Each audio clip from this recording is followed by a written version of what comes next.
Hello, and welcome to my channel Ielts Listening. Let's start with one of the best practice tests for improving listening skills. Now look at Part 1.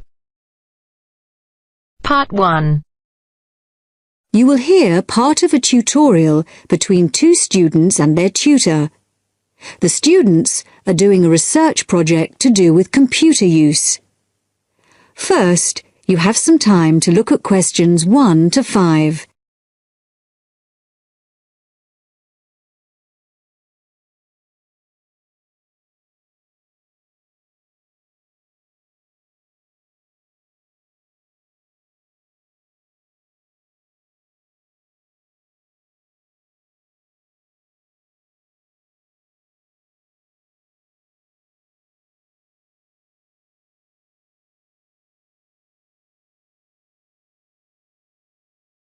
Now listen carefully and answer questions 1 to 5.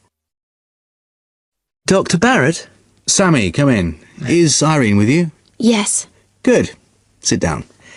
Right, we're looking at how far you've got with your research project since we last met. You decided to do a survey about computer facilities at the university, didn't you? That's right. We decided to investigate the university's open access centres and, in particular, the computer facilities. Lots of the students are having trouble getting access to a computer when they need one, so we thought it would be a useful area to research. Good. Fine. It's not a topic anyone has looked at before, as far as I know, so it's a good choice. So, what background reading did you do? Well, we looked in the catalogues in the library, but we couldn't find much that was useful. It's such a specialised subject, hardly anything seems to have been published about it. And as well as that, the technology is all changing so quickly. But the Open Access Centre has an online questionnaire on computer use that it asks all the students to do at the end of their first year. And the supervisor gave us access to that data, so we used it as a starting point for our research. It wasn't exactly what we needed, but it gave us an idea of what we wanted to find out in our survey. Then we designed our own questionnaire. And how did you use it? We approached students individually and went through our questionnaire with them on a one-to-one basis. So you actually asked them the questions? That's right. We made notes of the answers as we went along, and actually we found we got a bit of extra information that way as well, about the underlying attitudes of the people we were interviewing, by observing the body language and things like that. How big was your sample? Well, altogether we interviewed a random sample of 65 students, 55% male and 45% female. And what about the locations and times of the survey? We went to the 5 open access computer centres at the university and we got about equal amounts of data at each one. It took us 3 weeks. We did it during the week, in the day and in the evenings. Not the weekends? No. So presumably your respondents were mostly full-time students? Yes. Oh, you mean we should have collected some data at the weekends from the part-time students? We didn't think of that. OK, it's just an example of how difficult it is to get a truly random sample. So, how far have you got with the analysis of results? Well, everyone agreed there was a problem, but we're more interested in what they think should be done about it. The most popular suggestion was for some sort of booking system. About 77% of the students thought that would be best, but there were other suggestions.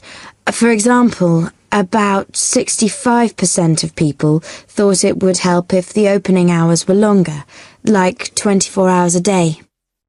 Before you hear the rest of the talk, you have some time to look at questions 6 to 10.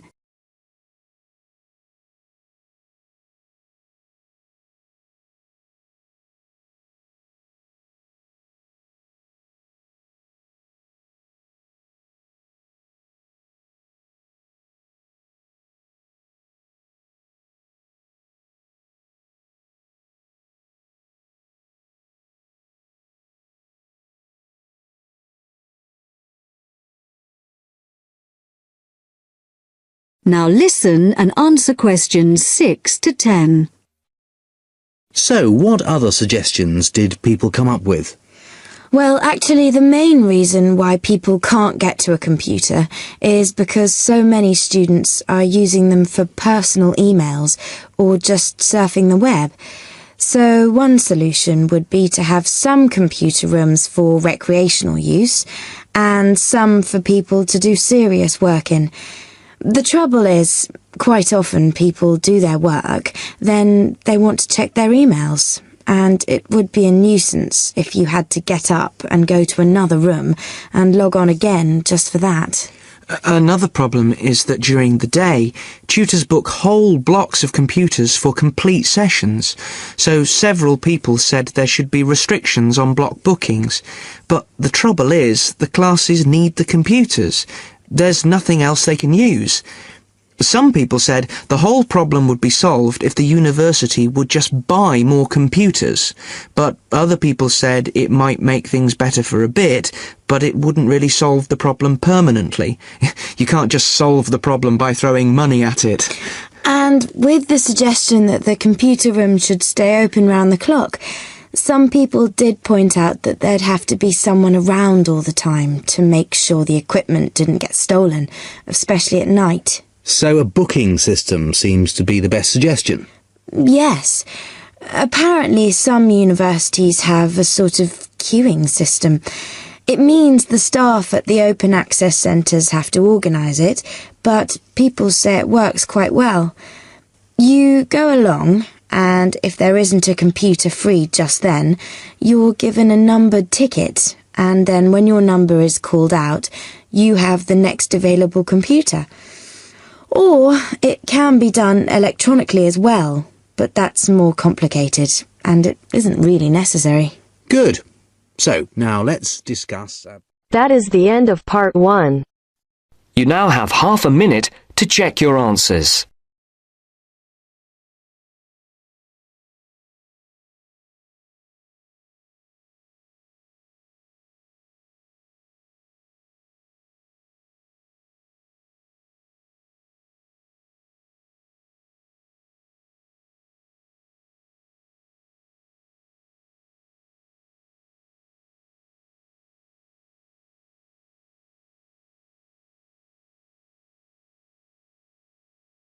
Now turns to part 2. Part 2. First, you have some time to look at questions 11 to 16.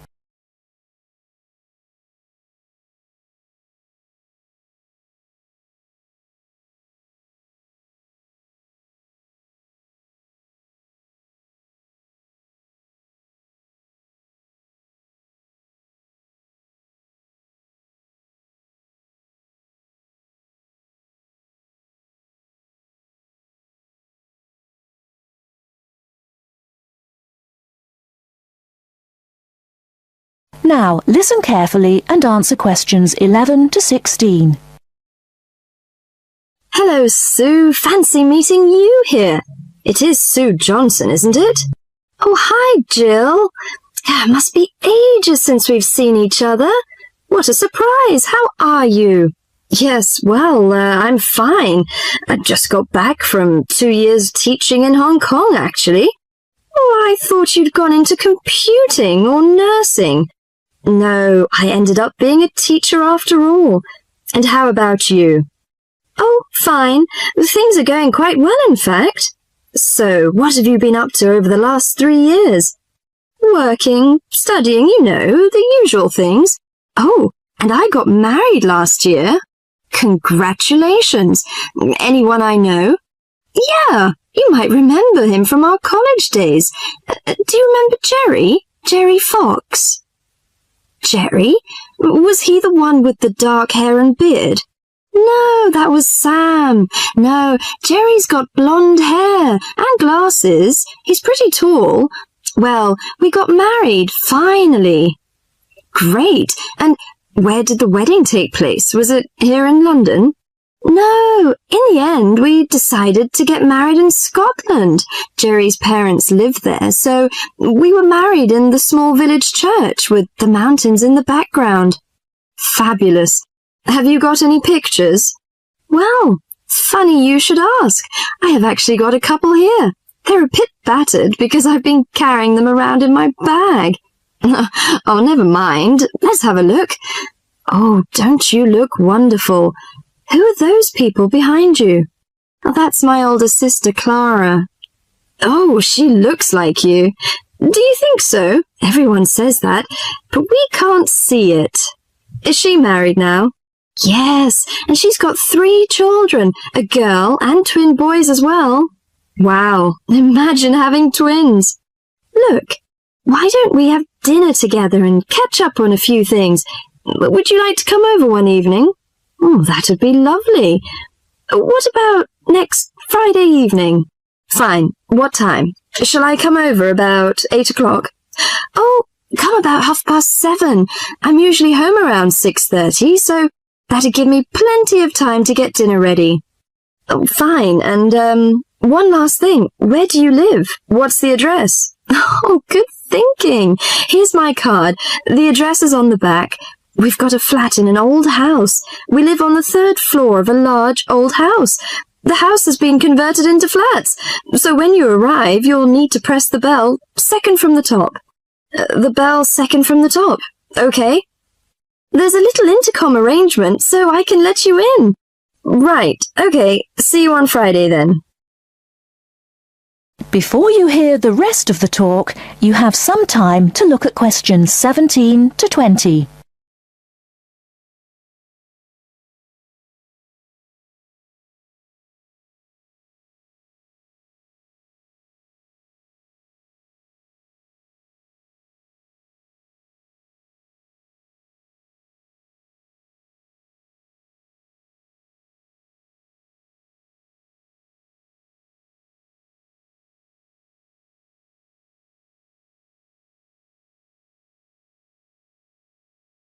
Now listen and answer questions 17 to 20. Welcome, Jill. This is my husband, Jerry. Jerry, this is Jill. Hi, Jill. Nice to meet you. Hi, Jerry. Well, let's come in and take a seat. Sue told me that you've just returned from Hong Kong. Was it a pleasant trip? What kind of city is it? Oh, well, Hong Kong enjoys a reputation for the flourishing business. It has a population of around 6.6 million. Much larger than that of Sydney, right? Sydney has a population of 4 million, I think. Yes. Did you enjoy staying there? Well, being a metropolis has advantages. You get the latest films and music. There's always something going on, and there's such a wide variety of different people and cultures that it's difficult to get bored. Of course, all this has its downside. The cost of living is very expensive, and most people cannot afford to go out very often. So although the entertainment is available, you have to have a lot of money to enjoy it. Another problem is, like most big cities, there's a lot of crime. What about the weather? I suppose that it gets a lot of rain. Not always. In summer it's humid, but it's cool and dry in winter. The average temperature in June and July is about 91 degrees Fahrenheit. Hotter than here. The best seasons are spring and autumn. They are mild and agreeable. Is there anything you particularly miss of staying there? Yes, the tasty local food is to my liking, especially the seafood. Hong Kong also enjoys the fame of a paradise for shopping, but I'm not very keen on that, you know. I suppose it must be your favourite. Most shopping malls in Hong Kong have longer opening hours than those in Sydney. Some are even open the whole night during the Christmas holidays. Oh, it sounds lovely. I hope I have a chance to travel there. And I can be your tour guide. Yes, that's great. That is the end of part 2. You now have half a minute to check your answers.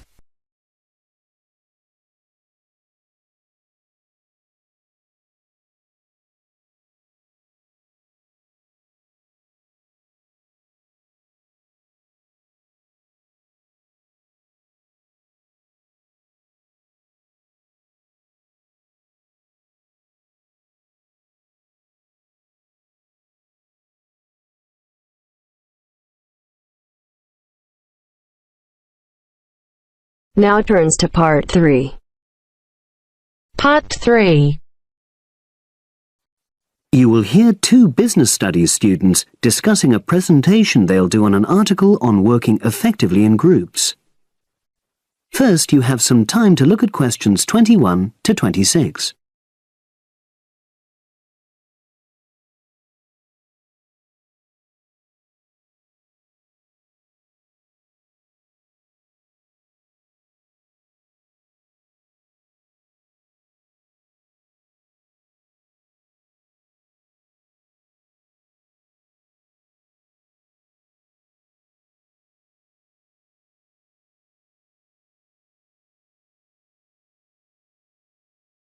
Now listen and answer questions 21 to 26.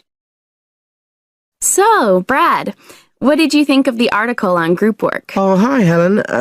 Yeah, it was pretty good, with helpful pieces of advice on how to make group work effective.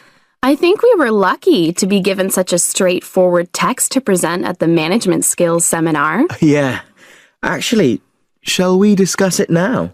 Have you got time? Sure. It's only a 10-minute presentation, so we just need to explain and then give our views on the main points raised in the article. I'll jot down some notes. Right. So, there are 3 main sections. I suggest we start with listening. Yeah, effective listening in groups, because it's not something that's frequently covered on courses in our field. No, and we should say that in the presentation. Yeah. And also effective listening's pretty simple, you know. I don't think it's hard to learn. Well, people think it's easy, but in my experience, most of us tend to be very lazy listeners. Okay, I wouldn't argue with that. Something I do think we should emphasize is the power of the listener's posture, gestures, etc., in making speakers feel respected. Not that you're just waiting for them to finish before jumping in with your own ideas. Uh-huh. Okay, right. The next section is on goal setting. Let's make sure we're clear what the article says on this. Yeah. Well, firstly, it says that all group members must be given time to explain their own goals. That's it, yeah. And then, did it say that the whole group should agree on common goals? That's a bit too strong. It's more that everyone's agendas should be equally acceptable. But it does say that goals have to be realistic, you know... Achievable within a particular time? You've got it. That's really what the article's saying. There isn't really any point in having ideals if group members know they won't come to anything within a reasonable period. So, I think a summary covering those points will be enough for that part of the presentation, don't you? Yeah. Now, the last section is about conflict resolution. Actually, I thought it was the worst part of the article. Me too. I don't think it went into sufficient detail on the issue. Actually, I thought it devoted too much space to it, but that it was all rather boring, you know? It didn't mention some of the more radical theories. Absolutely. I found that really irritating. Right, and also I think it could have said more about conflict sometimes being healthy in groups. Absolutely.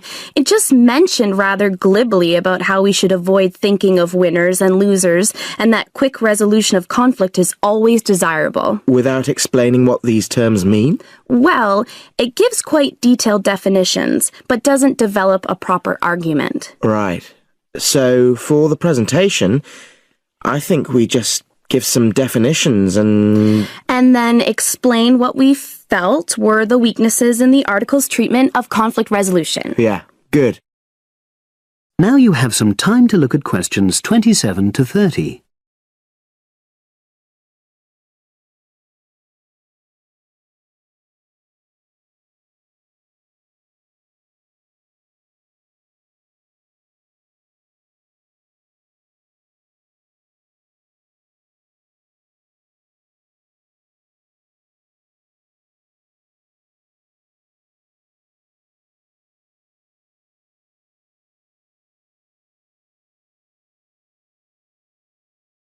Now listen and answer questions 27 to 30. So, let's think about what we have to prepare for the actual presentation. Well, I suppose we'll use PowerPoint, but I'm hopeless at using it, especially if it has any visuals. I really have to look into doing a course on it because I know I'll need it in the future. Don't worry, I'm quite happy using PowerPoint and I'll put it together when everything else is ready. That's a relief. But yes, do that later. Okay. Now, I heard the tutor saying we have to include some well-chosen quotations from the article. I'm not sure if we do. I'll email him to find out. No need, I can just have a look at the specs he gave us when he set the task. That'll be quicker. But the tutor definitely said we have to prepare a handout to go with the talk. I'm not really sure how we do that. Sarah did one last year. Who's she? She's doing the same option as me on marketing. I'll ask her advice on what to include. Great. So that just leaves the bibliography at the end. I suppose it'll mainly be articles. Yeah. So we'll just look on the web, and we can leave that till later. But we've been advised against that? Well, we could have a look through some journals in the library. I think we should start by looking through module handbooks. I think that'll give us some good leads. Yeah, you're probably right. So, that's all the topics. That is the end of part 3.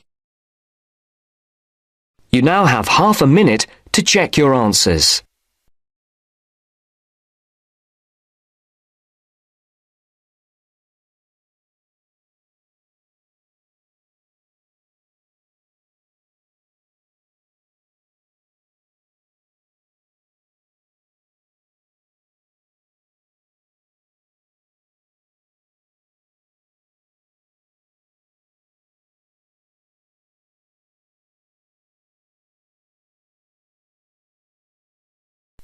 Now turns to part 4. Part 4. You are going to hear a conversation about using recorded delivery and registered post. First, you have some time to look at questions 31 to 40.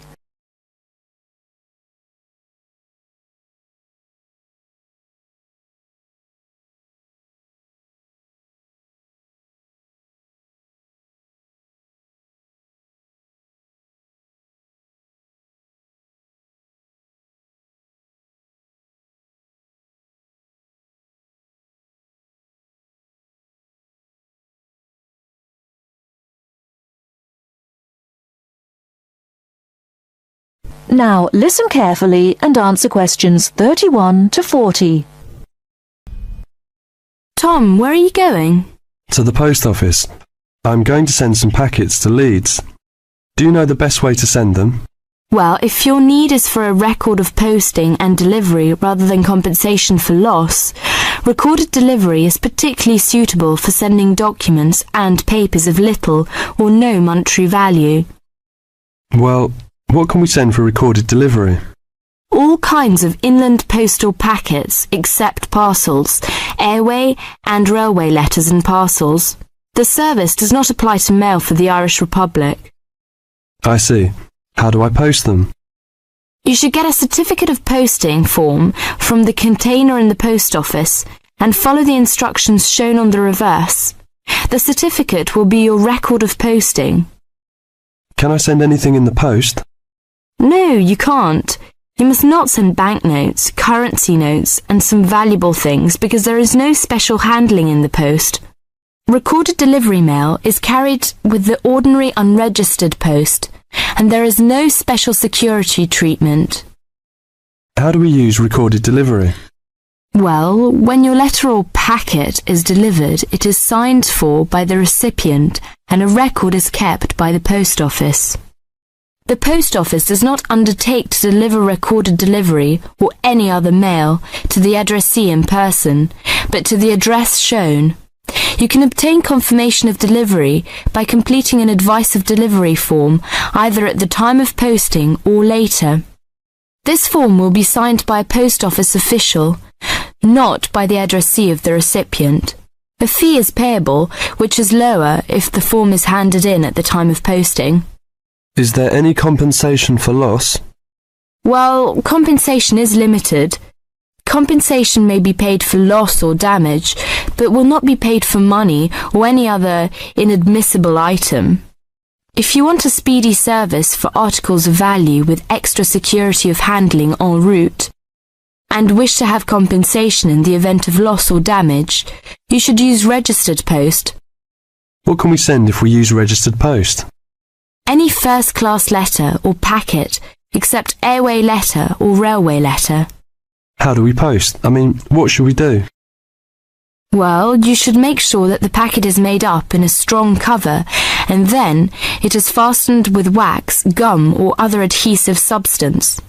Hand the packet to the post office counter clerk, together with the cost of postage and the registration fee.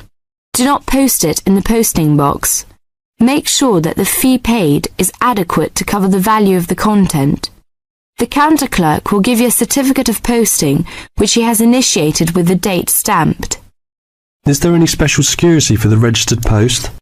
Yes, all registered mail receives special security treatment. Packing is very important because registration is not in itself a safeguard against damage. The contents of registered packets must be adequately packed. How do we pack then? Do we have to use special envelope? Yes, you have to send the articles in one of the registered letter envelopes sold by the post office. These envelopes are already stamped for first-class postage and have the minimum registration fee. What about the compensation? Compensation will not be paid for the following articles, such as banknotes, currency notes, trading stamps, coupons, and some valuable things, unless they are enclosed in one of the registered letter envelopes sold by the post office. I see. How does it deliver? The recipient on delivery signs for your registered mail. The post office does not undertake to deliver registered or any other mail to the addressee in person, but to the address shown. You can obtain confirmation of delivery by paying an additional fee and completing an advice of delivery form, either at the time of posting or later. If you require the recipient's signature on the advice of delivery, the form must be handed in at the time of posting. Otherwise, a post office official will sign the certificate. The advice of delivery fee is lower if the form is handed in at the time of posting. Thank you very much for all this useful information. That is the end of part 4.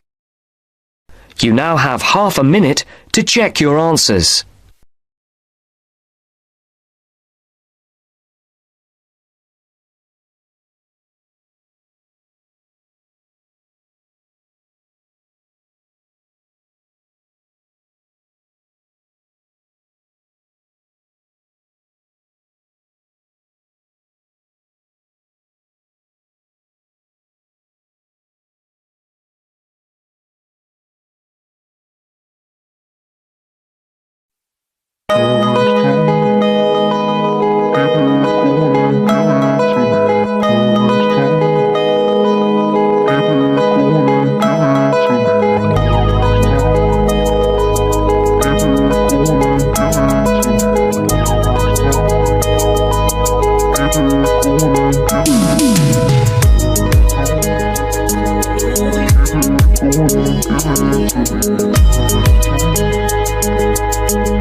Dear viewers, thank you for taking this listening test.